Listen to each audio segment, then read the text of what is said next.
Any kind of fructose, those are all genetically modified.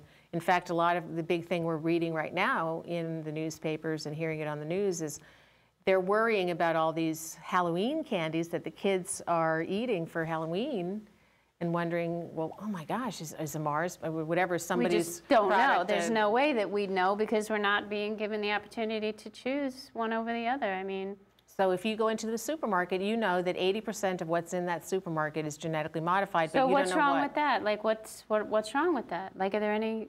We just don't know. There's no health effects. There's no studies on humans. We are the experiment. Well, we're the experiment, but we're also seeing a huge increase in allergies. We're seeing a huge increase in ADHD and ADD and people that have bipolar disorder and all kinds of endocrine problems. And a lot of these products, a lot of these chemicals are endocrine disruptors. And for people that don't know what an endocrine disruptor is, it's a substance that can interfere with your reproductive or your hormonal balance of your body. So an endocrine disruptor some of these products can create sterility in men, or the RBGH, which is the hormone that they've been putting in the cows, has been growing breast buds in boys, young boys, and giving girls their menstrual periods much, much younger than they normally would have them if they were not given that particular hormone. So there's a lot of serious consequences to these, and we don't know specifically what they are, because how do you go back and determine where they're getting? Maybe they don't want us to go back and determine where these problems are coming from.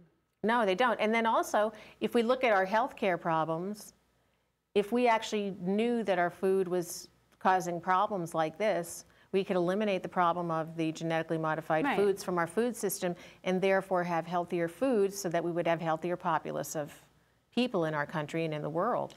I read a little something that a Starlink corn had caused an allergic reaction in humans, so they stopped giving it to humans, but what did they do? They fed it to animals. So then the animals eat it, and then we are going to eat it, and you know, yeah, it's pretty scary stuff. Yeah, and they're now cloning. They've actually legalized cloning animals for food, but I don't think they've put them in the food supply yet. But they're approved, and they're moving forward on that too. Cloning food, so there's so much to it. And there are several bills. Dennis Kucinich, who's a congressman from Ohio, has introduced 3 different bills that are really powerfully in favor of labeling genetically modified foods. There are bills 6635, 6636, and 6637. What can people do to make their voices heard if they're interested in stopping this, or like call your senators or your congressmen and try to support those bills? The bills are, one of them is to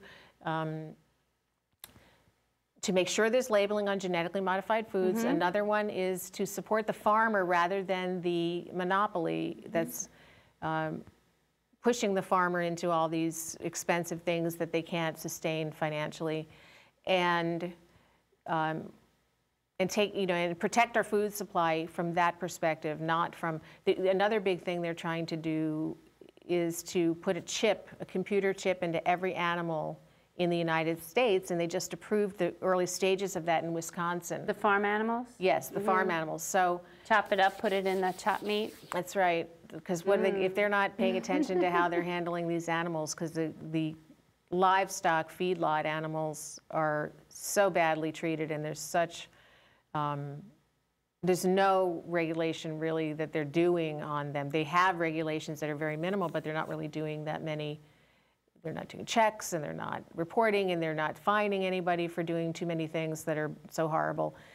So when they're doing these things, why wouldn't they just grind up the chip and put it in your food? Because they're putting all kinds of animal parts that end up on the slaughterhouse floor right into hamburger meat. Well, thank you for that lovely thought, Kathleen. That's why I don't eat Gosh, I'm cows. so hungry.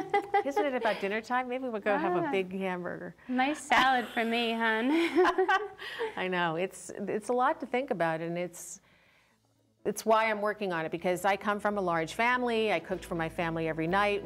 I was the middle child where we cooked every night for dinner, and food is something we all have to eat. We all have to eat. And again, please check out Kathleen's community event November 19th at Stony Brook University in Southampton, a short 20-minute ride from beautiful East Hampton. And if anybody has any questions or comments on today's show, or whatever you want, give us an email to keepinitgreen, KEEPIN, ITGREEN at optonline.net, or if you have any other environmental problems or solutions you might like to see discussed on the show, great. Send us an email as well. Thanks, Deb. Thanks, Kathleen. You're a doll.